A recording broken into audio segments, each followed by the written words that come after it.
Assalamualaikum warahmatullahi wabarakatuh. Alhamdulillahirrabbilalamin. Anak-anak, berjumpa kembali dengan saya, Nanang Rianto. Bagaimana kabarnya hari ini? Semoga anak semua senantiasa sehat walafiat. Anak-anak, pada kesempatan kali ini Bapak akan menyampaikan tentang sifat-sifat cahaya.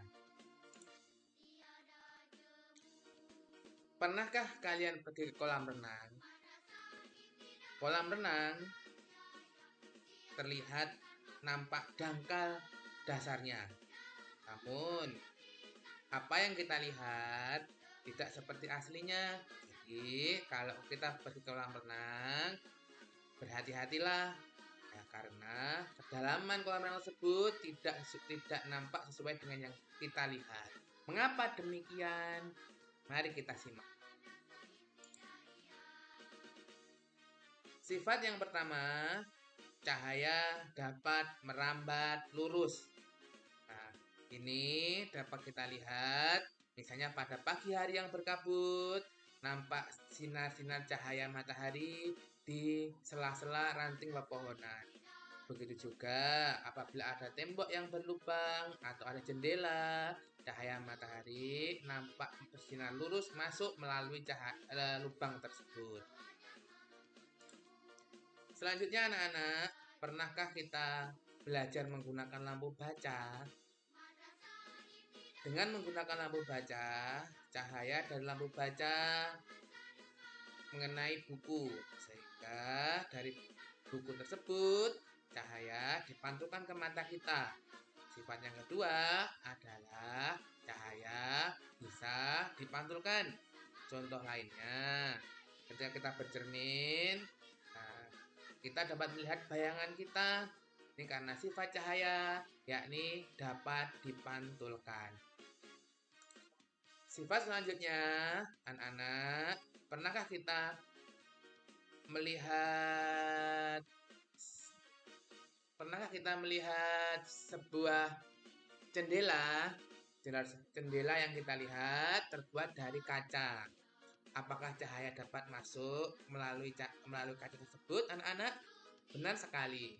Cahaya bisa menembus benda bening sehingga cahaya dapat masuk ke ruangan walaupun terhalang oleh kaca.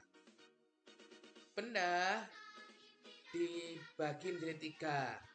Ada benda gelap, contohnya temboknya ini. Benda gelap tidak dapat ditembus cahaya. Ada benda buram. Nah, benda buram ini tidak bening. Ada juga benda bening, yakni benda yang transparan, tembus cahaya, nyata dan jelas. Ini contoh lainnya adalah ketika kita mengamati cahaya atau cermin yang ada di almari. Selanjutnya anak-anak, sama dengan ketika kita melihat dasar kolam tadi. Dasar kolam nampak dangkal, namun itu adalah sifat cahaya, yakni cahaya dapat dibiaskan.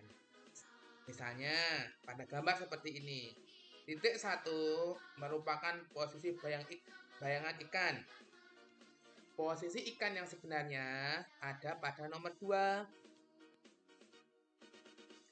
3 ini adalah kedalaman sebenarnya dari kolam. Sedangkan 4 ini adalah kedalaman kolam yang kita lihat. Nah, anak, dapatkah kita menyebutkan contoh lain dari sifat pembiasan ini? Benar sekali. Sendok yang dimasukkan ke dalam gelas yang berisi air akan nampak patah.